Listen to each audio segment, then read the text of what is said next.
Hello and welcome. You're watching NDTV. I'm Gargi Rawat. Now, a large chunk of Omicron cases have been reported as the country faces a third wave, and they've been reported from cities. That's what the head of India's COVID task force has told NDTV. Also, on the booster doses that will soon be allowed for the elderly, there could be other vaccines in consideration. That decision will be made in a day or two. Vishnu Shom gets us all the details.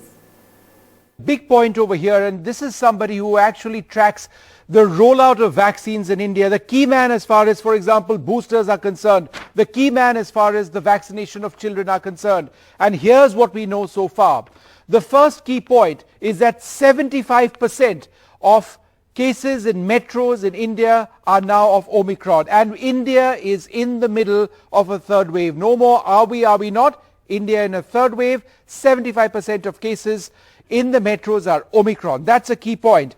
There has been a galloping increase in the number of cases in the last 4 or 5 days. In fact, there's been an incremental rise in cases, which is why we are now in a third wave.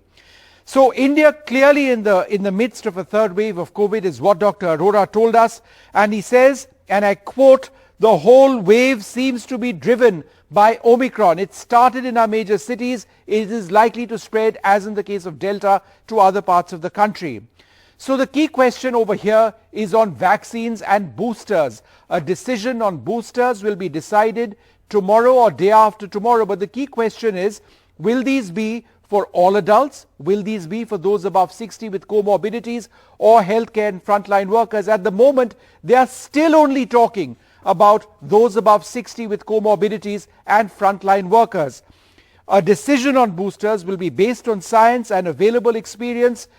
And Corbevax and Covovax, remember, these are two of the new vaccines which have been cleared, emergency use authorization has been granted, are also being considered for use as children's vaccines. I think the key point over here is this. It's a question of time on when there is a broader introduction of boosters. It may not be in that announcement tomorrow or day after, but we will get an idea of whether some of the other new vaccines are being considered. Sir, is India now in a third wave of COVID? Yes, with the way during last 10 days, the dynamics of COVID infection we have seen during last 10 days or so, and the galloping increase in the number of cases which have occurred in last 4-5 days, India is clearly in the third wave of COVID, and the whole wave seems to be driven by a new variant, and today it is Omicron. Would you say, sir, that Omicron is already the dominant strain in the country? So I will give you some scientific information that when we look at the variants have been, genome sequencing has been done. We got our first virus right in the first week of December. So last week, nationally, overall, 12% of the variants identified were Omicron, and the week gone by, the previous week, it has increased to 28%. So it is rapidly increasing as a proportion of all the COVID infections in the country. Now, having said that, I must also say something more important, and that is that around the major metro cities, Delhi, Mumbai, Kolkata, and particularly Delhi, it is over 75% of all the isolates now, the viruses are Omicron.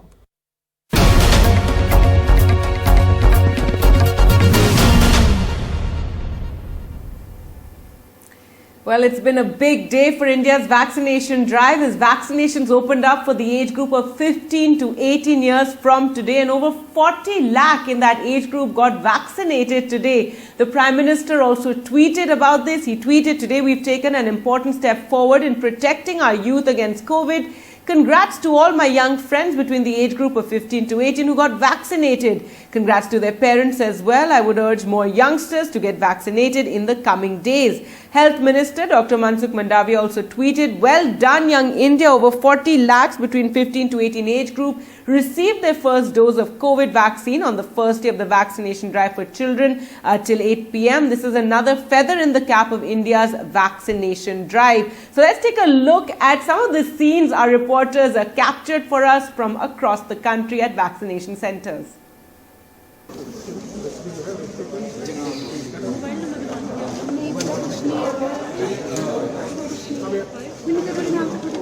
Finally, a huge step forward in India's vaccination program, with 15 to 18 years old receiving their first shot of the vaccine. India has 7.4 crore teenagers in this category, and as of now, Bharat Biotech's Covaxin is the only vaccine approved for them. Chief ministers across the state launched the teen vaccine drive today.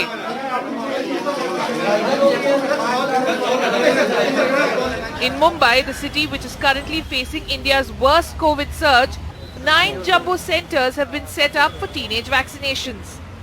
आपल्या सगळ्या विद्यार्थ्यांना हेच सांगेन की vaccination करून घेणं जे eligible असतील मग 2007 वर्षानंतर ज्यांचा जन्म झाला असेल जे 15 ते 18 वर्षातले असतील त्यांनी सगळ्यांनी हे लसीकरण करून घेणं वेळेत करून घेणं हे खूप महत्त्वाचं आहे. मुंबई महानगरपालिका आणि सगळेच आपले जे यंत्रणा आहे आरोग्याची लवकरात लवकर आपण हा टप्पा गाठावा आणि 100% सगळ्या विद्यार्थ्यांचं वॅक्सिनेशन व्हावं हे आपल्या सगळ्यांना शुभेच्छा देतो. Yes, I am happy to take the vaccine. Genuinely, I feel much more protected because frankly, everyone else was getting the vaccines and like here we were there like unvaccinated. It was a big worry and I'm really relieved. Children are turning up for vaccination. Most of them have registered on COVID. She's of course registered on COVID. And then of course there are also walk-ins allowed at all these 9 centers. Specific vaccination centers have been opened up for these children to get themselves vaccinated. Delhi aims to vaccinate an estimated 10 lakh teenagers. At the government's RML hospital, 15-year-old Disha Roy was among the first to get vaccinated. She couldn't be more elated. One of our father is doctor, so he said that we should all get vaccinated as well. We are a fully vaccinated family and I'm myself a professor in University of Delhi. So I would only say vaccination is the only savior. The trauma would be much lesser if we all get vaccinated, so we should get vaccinated as early as possible. In Jammu and Kashmir, schools were turned into vaccination centers to reach students who have been out of schools for almost 3 years. Officials say 8.33 lakh children are eligible for vaccination in Jammu and Kashmir, and they have set a target to vaccinate 1 lakh teens daily, which means the first dose of the vaccination is likely to be completed in less than 9 days. For young students in Kashmir who have not been to school since August 2019, vaccination is an entry slip to resume schooling. They hope after their vaccination, government will reopen schools so that they can go back to classes after loss of 3 academic years. I feel like COVID has affected us psychologically, physically as well as socially. In Kerala, 15.33 lakh teens are eligible for vaccination, and the state government hopes to finish this within 10 days. Class 9 student Natasha has been attending school only online due to the pandemic threat. It's important for my safety, also for my families. And since schools have already reopened, I have to go to school. I miss them so much, my friends. Hopefully we can finish the vaccination of students. We have 15 lakh students in the age group 15 to 18. So we can finish the vaccination within 10 days. In Chandigarh, a special all-girls vaccination center in this school. काफ़ी अच्छा एक step लिया है government ने. Vaccination लगेगी तो हमारी dose मतलब लगेंगी तो फिर थोड़ा रिलीफ होगा हमारे पेरेंट्स को भी और हमको भी. ऑफलाइन पढ़ाई होनी चाहिए क्योंकि ऑनलाइन पढ़ाई से काफ़ी ज़्यादा इफेक्ट हुई है मतलब हमारी पढ़ाई को. Assam has rolled out a mammoth exercise of inoculating 20 lakh students with double dose of Covaxin, and they want to finish this process by March or April before the board examinations in the state. And therefore, classrooms like this one have been turned into makeshift vaccination centers.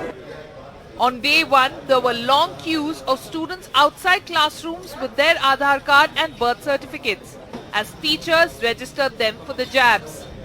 We will have eligible beneficiary on this age group around 20 lakhs. We will be able to cover the entire vaccination for this age group within a period of 45 days to 60 days.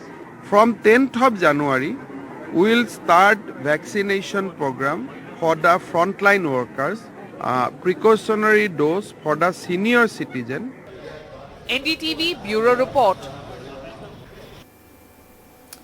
Now, Omicron cases are increasing in Delhi as well. In fact, Delhi has reported 4,000 new COVID cases, and that's an increase of 28.3% from the previous day and a huge jump from the 27th of December when daily cases were 331. देखिएगा, मैं 2 दिन का जो last 2 days का बता सकता हूँ, उनमें 84% जो पेशेंट थे वो ओमिक्रॉन के थे। 84%। अगर पूरे महीने का निकालते हैं तो फिर वो कम हो जाता है, पूरे महीने की जरूरत नहीं है, क्योंकि ट्रेंड ये आ रहा है कि अब जो केसेस आ रहे हैं वो ज्यादातर ओमिक्रॉन के हैं। मतलब अभी के समय में हम कह सकते हैं जी 100 में 84 केस ओमिक्रॉन। जी 84% जो पेशेंट जो निकले वो ओमिक्रॉन के निकले।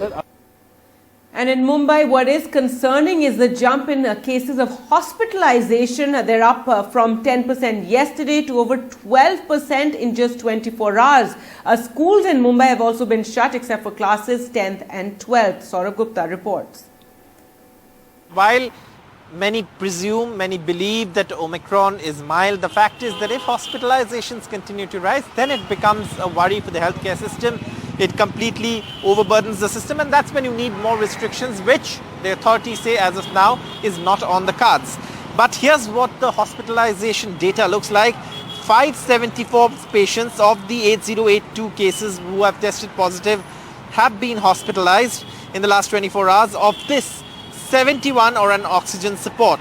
So that is the number that really the BMC, the others who are tackling COVID are looking at, because that's where the pressure on the healthcare system is, and how Omicron will be managed will be decided on the basis of those numbers. And as cases increase in Mumbai and restrictions are increased, the BMC chief has said that once cases cross 20,000 a day, that is when lockdown will come back.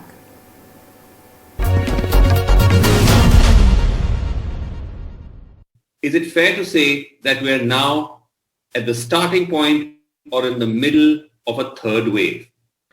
Sir, you are right. We are in the beginning of the third wave. Whole of August, September, October, November, our positivity was less than 1%. And for the first time, the positivity in Mumbai went beyond 1% on 21st December. And since then, the climb is steady. And today is day 14.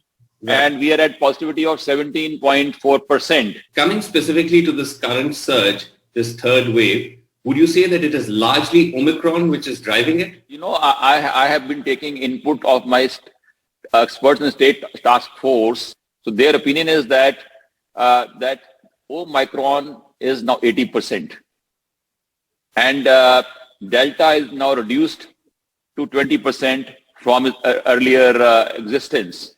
And this 80% also will touch 90% in the next few days. The general consensus was that instead of positivity being a benchmark for putting restrictions or putting a harsh kind of a semi-lockdown, the new yardsticks, unlike the first and the second wave of positivity, should be your hospital beds availability, vacancies, and people oxygen requirement.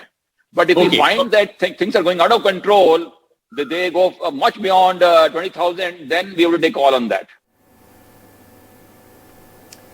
And Goa has seen a spike in positivity rate after New Year's, after massive crowds were seen on beaches in Goa, and Goa's positivity rate is now at 11.11%. Goa has now imposed a night curfew from 11 p.m. to 6 a.m. and schools and colleges in Goa have been ordered to shut down till the 26th of January. The Goa government will also enforce curbs on indoor activities.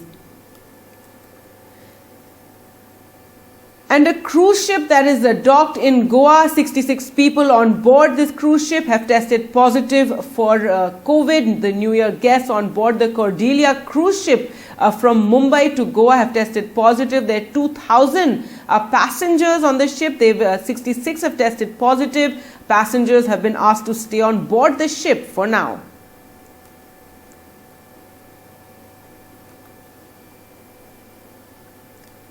Now, the Meghalaya Governor Satyapal Malik has taken on the Prime Minister and the Home Minister. About the Prime Minister, he said he has become very arrogant, that when he discussed the farmers' issue with him and the deaths of farmers, the Prime Minister responded by saying, "Did they die for me?" He also claimed that Amit Shah said the Prime Minister was misguided. जब किसानों के मामले में प्रधानमंत्री से मिलने गया तो मेरी 5 मिनट में लड़ाई हुई। वो बहुत घमंड में थे। जब मैंने उन्हें कहा हमारे 500 लोग मर गए, उसने कहा मेरे लिए मरे।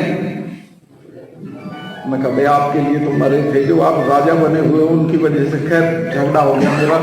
Meghalaya Governor Satyapal Malik, no stranger to criticizing the Narendra Modi government over the farm laws, firing the biggest salvo, the most direct and personal attack directed at the Prime Minister on farm laws. He talks about a meeting with the PM before the law repeal. Listen in again. मेरी 5 minute में लड़ाई हो गई उनसे। वो बहुत घमंड में थे। जब मैंने उन्हें कहा हमारे 500 लोग मर गए, उसने कहा मेरे लिए मरे। मैं कहा भाई आपके लिए तो मरे थे, जो आप राजा बने हुए उनकी वजह से खैर झगड़ा हो गया मेरा। A day later, in an exclusive interview to NDTV, Malik toned down his criticism, but continued to maintain that the PM was arrogant in not rolling back the law in time. Now that he has, there is some sympathy among people for the party. तो उनका रवैया बहुत अड़ियल था और ऐसा था कि जैसे वो नहीं सुनना चाहते हैं। अमित शाह प्रधानमंत्री का बहुत सम्मान करते हैं। उन्होंने सिर्फ इतना कहा कि शायद लोग उनको मिसगाइड करते हैं, तो मिलते रहो, किसी दिन बात समझ में आ जाएगी। Malik's scathing criticism fueled the opposition's attack at the government. Senior Congress leaders like Mallikarjun Kharge taking to Twitter to express themselves. ये प्रधानमंत्री की असंवेदनशीलता, उनके घमंड और किसान विरोधी प्रधानमंत्री मोदी जी की मानसिकता को दर्शाता है। Farm leaders who led the agitation at the Singhu border feel that Malik, a tall Jat leader from West UP, is speaking the truth. Sanyukt Kisan Morcha member Dr. Darshan Pal feels the government is still arrogant.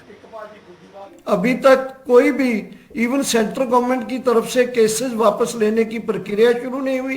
MSP के बारे में कोई भी बात आगे नहीं बढ़ी है और लखीमपुर खीरी का आप देख रहे हो। तो ये जो काम करने का स्टाइल है, इसको घमंडी ही बोलेंगे हम।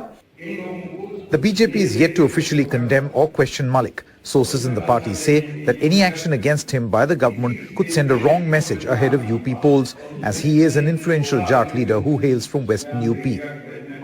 Farm leaders will be meeting on the 15th of January to review whether the government has delivered on the promises made or not. In an election season, Mr. Malik's comment have just reopened an episode the government wished were forgotten. Bureau Report, NDTV. In other news, Ashish Mishra, son of the junior Home Minister Ajay Mishra Teni, was indeed at the site of the Lakhimpur Kheri killings when farmers were crushed by an SUV and one journalist too was killed on that day. This is what the charge sheet that the police has filed in the case has said. Alok Pandey reports. The crime and the charge sheet after 90 days. Today, the UP police submitted this 5,000-page document in a Lakhimpur court, claiming Ashish Mishra, the son of junior Home Minister Ajay Mishra Teni, was present at the spot and is the main accused in the murder of 4 farmers and a journalist, crushed under SUVs during a protest last October. Ashish was in one of the SUVs involved in the incident, the charge sheet says. क्या आप खुद सवार थे थार में? नहीं, हम तो बस दंगल के स्थान पर था, जो कि बनवीरपुर में प्राथमिक विद्यालय में दंगल का आयोजन होता, मैं वहीं पर था। Sources say that over 200 witnesses were examined by the special investigation team. Forensic evidence from weapons seized from Ashish Mishra and other accused have been used in the charge sheet, and over 20 videos from the spot are also part of this document. It is not clear if the charge sheet corroborates accusations that Ashish Mishra was inside one of the SUVs that crushed the farmers. But today the spotlight was back on his father, the MOS home, Ashish Mishra, with the opposition questioning why the minister was not probed as an accused in the case. Bharatiya Janata party में कोई ऐसी washing machine बनी हुई है, किसी अपराधी को भेज दोगे वो अपराधी लगेगा ही नहीं उसमें। कोई नई वॉशिंग मशीन खरीद करके लाया वो। जो तहरीर में नाम था लेकिन उनको नामजद नहीं किया गया था। इसके बाद हमने प्रार्थना पत्र दिया था एडीजीपी को एसआईटी में कि अजय मिश्रा टैनी का नाम इसमें नामजद किया जाए उनको, जब उनका तहरीर में नाम है, लेकिन उनका नाम नहीं है आज इस चार्जशीट में। Top BJP leaders who held rallies in Uttar Pradesh today did not comment on the news of the charge sheet. In the past, the party has claimed the law will take its course. With Pratik Srivastav in Lakhimpur, this is Alok Pandey, NDTV. Now, farmer leader Rakesh Tikayat has hit out at Ajay Mishra and said there's no way that he can stay on now after this charge sheet has been filed. He tweeted, after the SIT report came in the Lakhimpur massacre, it became clear that everything was well planned. The son of the Minister of State for Home is the main accused in the case. There's no scope left to retain Teni in the cabinet after the charge sheet. Government should immediately sack Ajay Teni.